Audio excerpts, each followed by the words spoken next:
introduction. Today, we could not be more excited to welcome Glamour magazine editor and author of her debut novel, A Window Opens, Elisabeth Egan. Thank you so much for being here. Welcome. So exciting. We're so excited. I know. And first and foremost, I want to say congratulations and happy Pub Day. Thank you. I couldn't be happier. It's one of the best days of my life, hands down. Well, So I'm happy that's to be here. amazing. Well, we're happy to have you. And also, just for everyone to know, right off the bat, Elizabeth has generously offered to give away a couple copies of A Window Opens. So when you're done with the live chat and watching, jump on over to booktrib.com and you can enter to win those. How has today been? Has it been just a whirlwind for you? It has been a whirlwind. It's been really exciting. I woke up early and enjoyed a homemade breakfast made by my 8-year-old daughter who fancies herself a really excellent cook. She made me a fried egg on an English muffin and my son made me some bacon. And then I walked over to my local bookstore with all three of my kids and we signed some books there. I signed them. They didn't sign them. And that is something I've been daydreaming about my whole life. So it was really, it's been a great day. Well, congratulations. And Thank you. we so appreciate you giving us, a half an hour of your time to talk with us this afternoon and to all the visitors here. Tell us, let's jump right in. Tell us a little bit about A Window Opens and your main character, Alice. Window Opens is the story of a year in the life of Alice Pearse. She is a woman in her late 30s who is a part-time magazine editor. She has 3 children. She lives in suburban New Jersey like I do.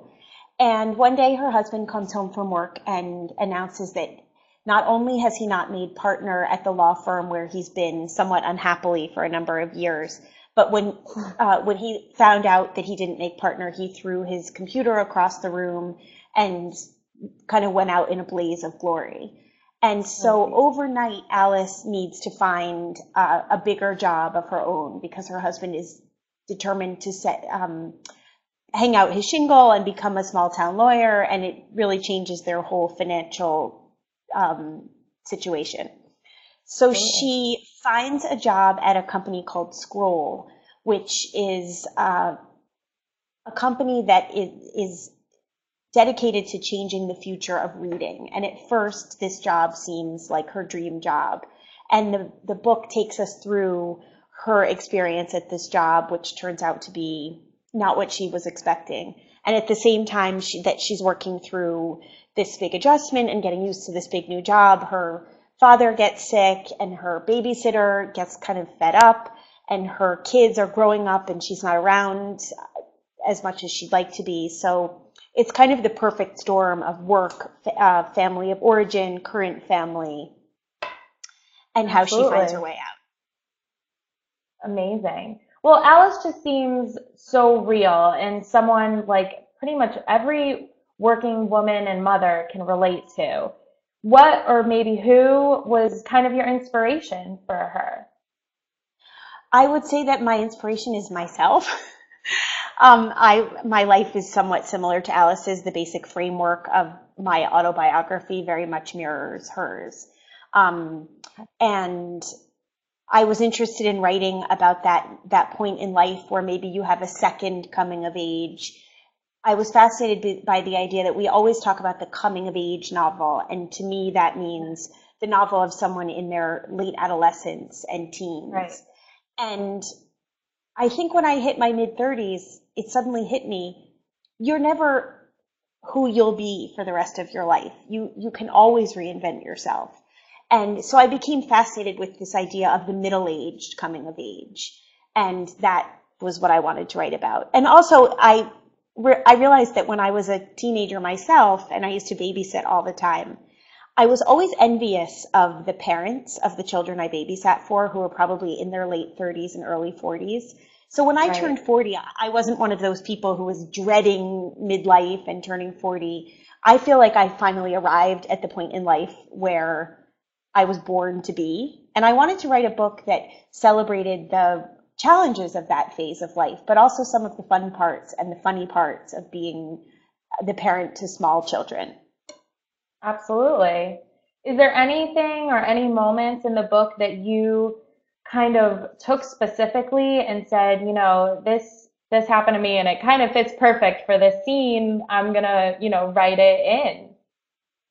I would say a lot of the family stuff that's in the book, a lot of the conversations between Alice and Nicholas, her husband, and their children, very much are ripped from the headlines of my own life. Like I started jotting down notes of the funny things that my kids said, and the unexpected situations I found myself in as a working mom.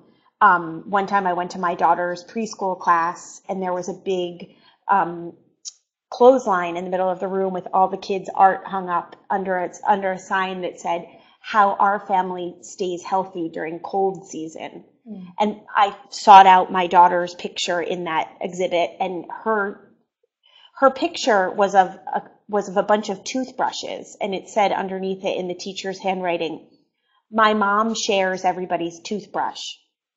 Like I had been too busy to buy new toothbrushes, and we were Right. all sort of sharing in a disgusting way. And it was just one of those moments where I was like, I'm a working mom. I'm really busy. I'm doing my best. And I just feel like I have a moment like that almost every day. And I was interested in exploring that. Definitely. It tackles, like you just said, the topic of the working woman and the working mom, which is totally such an important topic right now in today's world. And meshing that with making yourself happy and being that person to provide for your family and also making yourself happy along the way. Do you think today women are finding more and more ways to go about that or and navigate that world a little more to make it work? I think so. I think the good news is that it's not the woman's problem the way that it used to be. It's now, I think, Right. a conversation about parents and less a conversation about motherhood. I remember when I was pregnant with my oldest daughter, who is 14, somebody said to me, "What are you going to do about your job?" And I thought, what am I going to do about my job? Like it was the first time it hit me that this was my decision, if it was even a decision to make. And I was raised in the free to be you and me generation, and it was really the first time I realized that traditionally these issues of parenthood and work were really the mother's conundrum. And in the Right. 14 years that I've been a parent, that the horizon has really changed. Yeah. I mean, my husband was working at a place where he had paternity leave when two of our kids were born, and he snapped it right up. He was happy, he is the cook. He does all the laundry. That's how you write a book when you have three kids. Yeah. But I'm heartened by the way that the world has changed in the past decade or so, because I think it has, our lives have gotten harder in some ways because we all have our smartphone in our pocket. And so you're getting work emails on a Saturday morning, maybe when you're at a soccer game. But by the same Right. token, I think that more parents are viewing those conundrums as a joint conversation, and it's not just one person's problem anymore. Absolutely. I'm curious, the past couple of months even it's been pretty big in the media about paternity leave and maternity leave and whether it should be there shouldn't be a designated amount of time or how do you pick the right amount of time? Is that something you ever had to worry about or something you feel like is a really good conversation to be having right now? I mean, I think it should be longer than 3 months. I mean, to me, in an ideal world, I think it's something like, I think now at Netflix, you have a year off. It could be either the husband or the wife who takes it, and it's fully paid, and you have your job when you come back. To me, that's the future. When our oldest daughter was born, we lived in London, and my very first mom friend worked for the Tube in London, and she had an entire year where she was, I believe, paid in full and able to go back to her same job at the end. And to me, it takes a lot longer than 3 months to get your footing as a parent. Again, not just as a mom, but also as a dad. So I think we need to have policies in place that protect parents and allow them to make that transition in a realistic way that doesn't put their entire financial lives at in jeopardy. I personally Absolutely. have always been lucky. In each time I had a child, I was working at a place where even though the maternity leave was 3 months, I was working in family-friendly environments with a lot of women who understood what it meant to come back after 3 months. And so I always Right. felt I had a lot of flexibility. I don't think I've been a victim of, having to come back and be a master of the universe overnight. But Absolutely. I do Yeah. think on a global scale and bigger corporations, I think we have a long way to go. Yeah, absolutely. Do you think it, as the companies come around, it's also women kind of looking at it as maybe their internal thought process of, ooh, is it more, can it be on the woman's side a little more? Like, oh, maybe they're going to try and, edge me out if I do take this time? Or do you think that's I think also it something depends. that, I think it depends on the situation you're in. yeah, And I think for a lot of women, the risk of possibly being edged out is just not a risk you can take unless you have a spouse who can float you. or, Um, yeah, I think that a lot of our decisions are driven by finances, and that's sort of the germ of the idea of this book. I noticed right, that what keeps me up at night is the pull between my family and my own sense of ambition, and a pull between my family and my own desire for financial security and making sure that we have college paid for. And um, I think, I feel like a lot of my friends are having those same late night agitation sessions, and right, so are their right. spouses. Okay. Very interesting. Definitely something that, as someone like yourself writes a book about it and we continue the conversation, I think that it's really important to constantly, discuss it and Yes, have it as an open item in the workplace.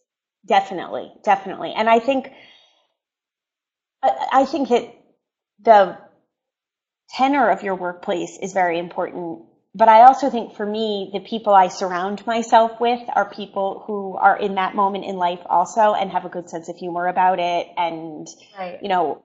I really, everybody says this, but I really subscribe to the theory that it takes a village, and all your village is even stronger and more helpful if they happen to have a sense of humor, as my friends do. Definitely. That's fantastic and always great to have a support system like that behind you. Absolutely. Definitely, definitely. So you mentioned living in London. Can you give us a little background, maybe on your path and how you've come to today as an author with your first novel? Sure, absolutely. I only lived in London for 1 year. It was the Okay. only remotely glamorous year of my life. It was very fun. Have mainly lived in the New York and New Jersey area since I graduated from college 20 years ago. Okay. And I started off in textbook publishing. Actually, 20 years ago this week, I started my very first job at Simon and Schuster, and Simon and Schuster is the publisher of this book, so it feels like a fun full circle moment. Um, Yeah. and then I went from textbook publishing to 2 years in book publishing, gift book publishing mostly, and then I left that job and went to work for Self magazine, where I was an assistant to the book's editor. And then after that, I've pretty much been in the magazine world ever since, either as a freelance writer or as an editor. And I worked also for 1 year for Amazon. They were setting up a book publishing division in New York City, so I was editing books for them. So that was the one time I Oh, really left the magazine fold okay. after starting. So that's kind of, Nice. I've always been a publishing person. I've always been a books person and a really voracious reader. And in fact, I would say that in the past 2 weeks, in anticipation of my own book coming out, I have never read less in my life. It's the only part of writing a book that I have not enjoyed. I just feel like I've been so distracted and Keeping you betwixt and away from between. it. Yes, and busy checking Goodreads and checking Amazon and checking that it occurred to me last night, I have not really sat down and read a book. So I have Joan Didion's new biography sitting right here on the table with me, and I'm excited to dive into that. Because to me, that's what Fantastic. keeps me sane. Yeah. you get to kind of go into your own little world with that book, right? Absolutely. That's like, I'm not a meditator. I don't do yoga. I guess not a terribly in touch person, but for me, reading is that like cleansing of the mind, and I haven't Right. had enough of it recently. Well, at what point through all of that did you really decide it's my time, this is what I want to do, I have the time to do it, and I'm going for it for the book? When I was working at Amazon, for me, that was just not really the right fit. I was there for about 13 Okay. months, and I left that job and thought, this is my time. I'm unemployed. I'm about to turn 40. I always had this voice in my head that said, you should try and write a book. And I had never tried. I hadn't written anything longer than a few thousand words since college when I wrote my senior thesis. And I hadn't written fiction since college. And that voice got louder and louder and louder. And especially most of what I've been doing in the magazine world at Glamour and itself, I've been doing book reviews. And at a certain point, I started to feel like an armchair quarterback criticizing everyone else's Okay. books without ever having written one of Right. my own. Right. So as soon as I left Amazon, within, I would say, 2 or 3 weeks, I started. My daughter is on a swim team, which practices about a half hour away from our house in the summer, from 6 to 8 a.m. So I started working on this book at her swim team practice, and from there, I just got really into it. I found I liked doing it, and I had to be very disciplined about it, and Right. actually very inflexible. I set aside this time every day, and I didn't veer off course.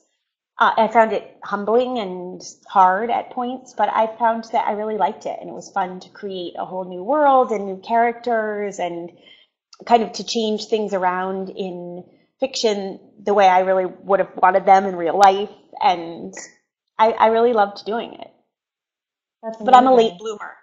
I mean, I'm whatever the opposite of a wonderkind is. That's me. Well, do you have any kind of advice for anyone who might be in your exact situation, or maybe even listening right now, that's thinking, this is me and I've been wanting to do this, and but how did she do it? I guess my advice is sort of what I said at the beginning, that you're never fully cemented. You're never um, yourself, and who you are and what you're doing is always subject to change. So I had arrived at this point where I thought, I'm an editor, I'm not a writer. I must have said that 1,000 times.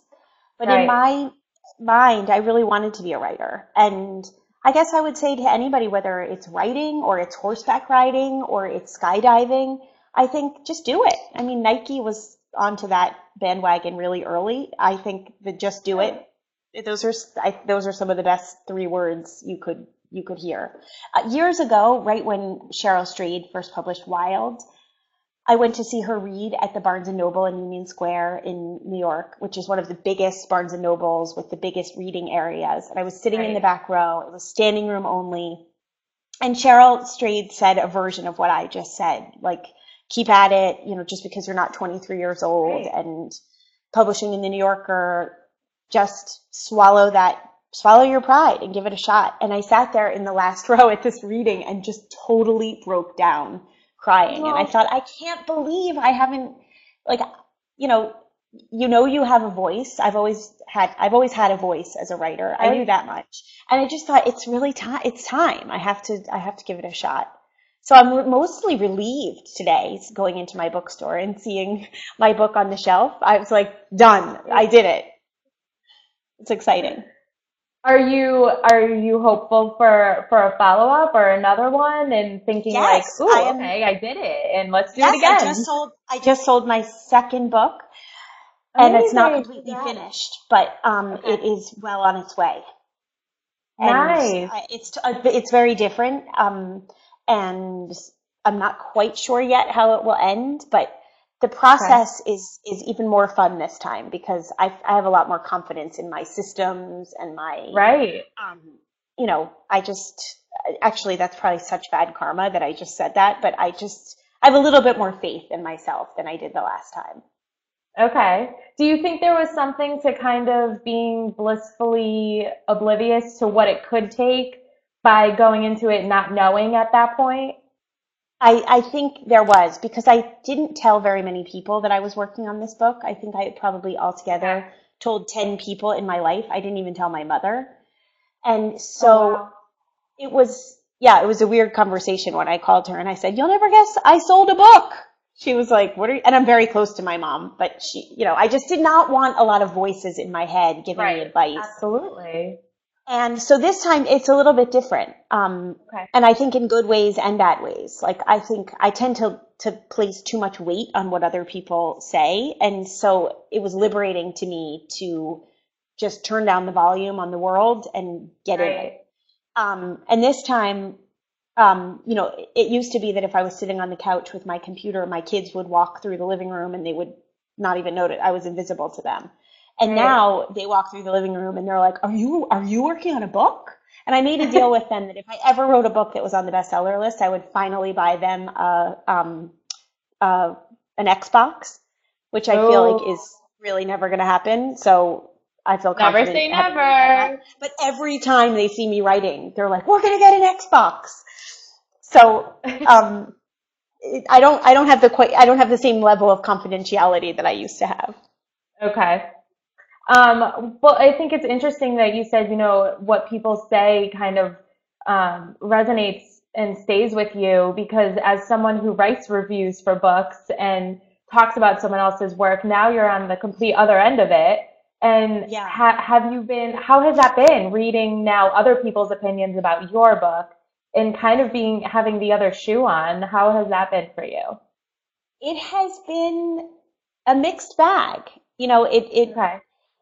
It's been mostly good, but every once in a while you read something that just doesn't quite sit right, or you read a review that Right. feels a little bit dismissive, and I just think it's karma. I mean, I've certainly been dismissive of plenty of books that haven't been quite my cup of tea, and I just have to Right. remind myself that that is normal. Like you don't Yeah. like every person you meet, and sometimes Exactly. you say like, she wasn't my type or whatever. Right. So Right. with reading reviews, that's kind of what I try to keep in mind. And other people Okay. have said to me, "Oh, I never read my reviews. Like, don't go on Goodreads.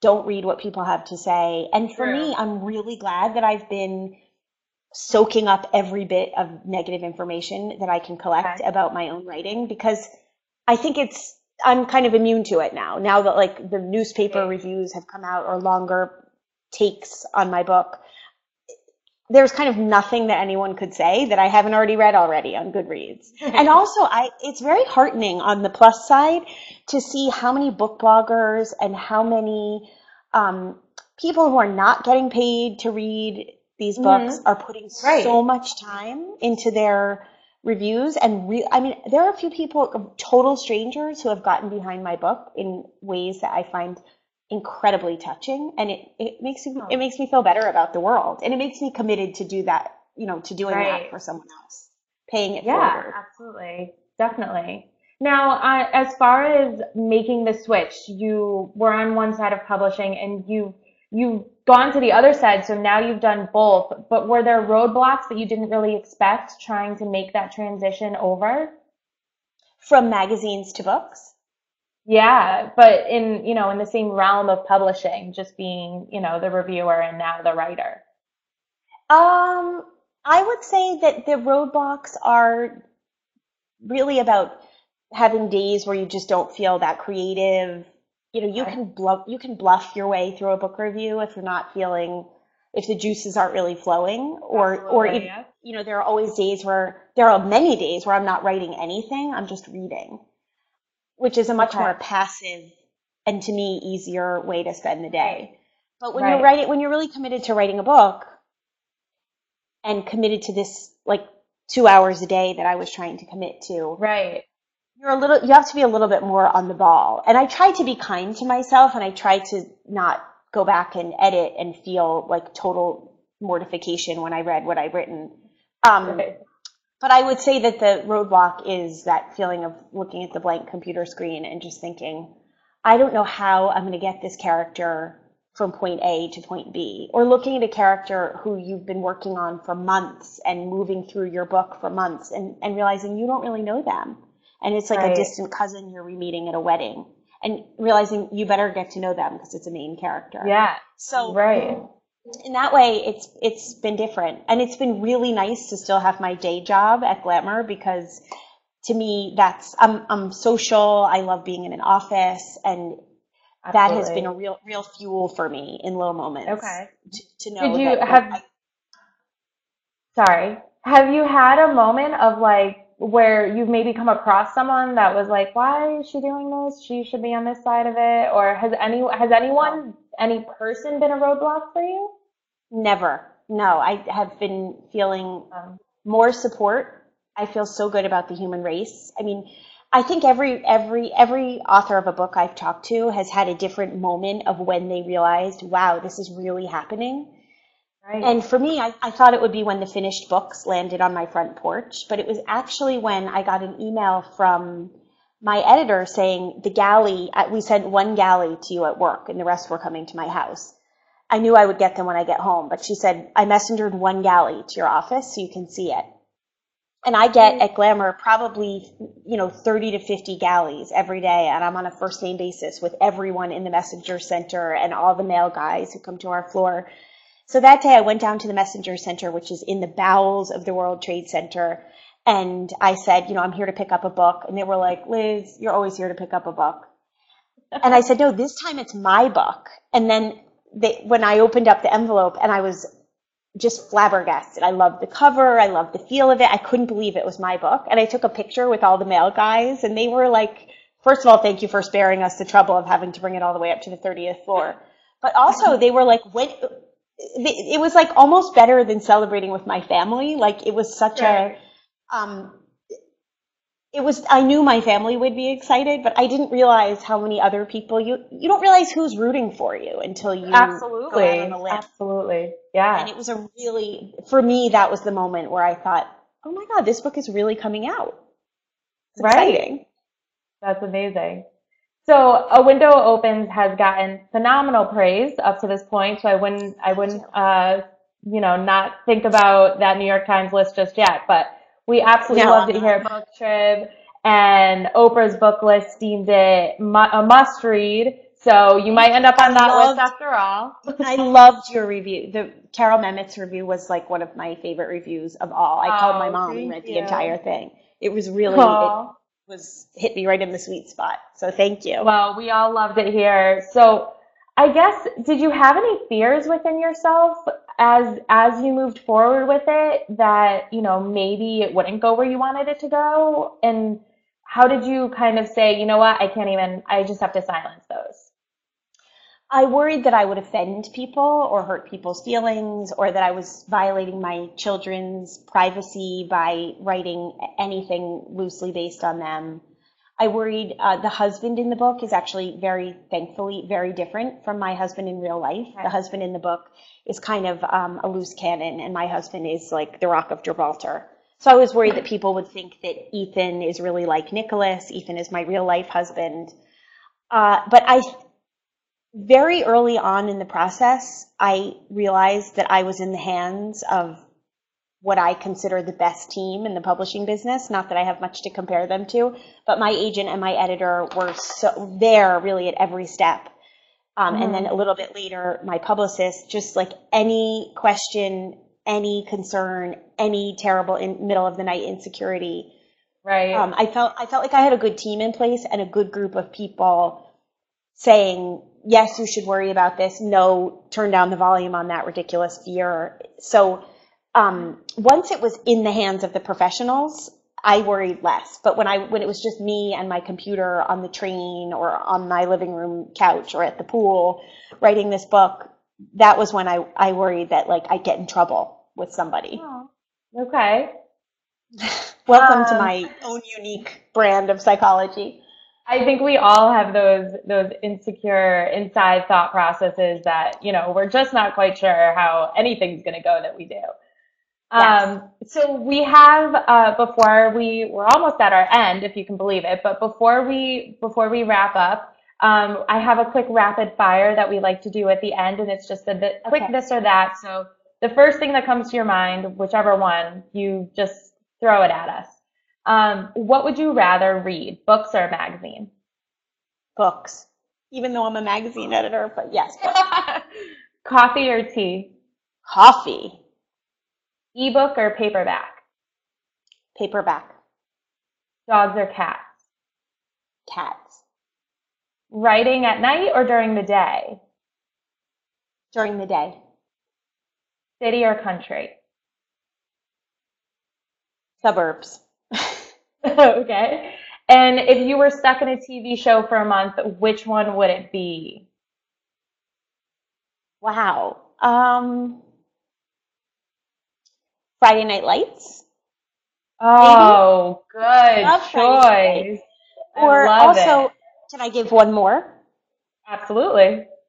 I just started watching this show. I don't know that I want to be trapped in it, but I highly recommend it. This show Okay. called Catastrophe. Have you ever heard of it? Oh, no. What It's channel is on it on? Amazon. It's one Okay. of the new Amazon shows. I think it's new. Original? And yes, Very it cool. is one of the best things I've seen in so long. The writing is amazing, and the actors, who I think are also the writers or the producers, are hilarious and heartfelt, and I just love it. And it takes place in Oh, London, where I we're gonna have to have. check it out. Yes, Definitely. it's definitely it's. I loved Transparent, and this makes Transparent look like small potatoes. Oh, so interesting. Thank you so much, Elizabeth, and we can't thank you enough for your time. I know today is a very busy and important day for Oh, you. thank you for having me. This was so much fun. Thank you. Well, congratulations again. And we just want to remind all of our viewers that we are giving away a window opens. There's a couple. And we hope that you jump on over to booktrib.com and enter to win. And again, Elizabeth, thank you so much. And you have a great rest of your day. Thanks for having me. This was a lot Bye. of fun. Bye. Bye. Bye. Bye.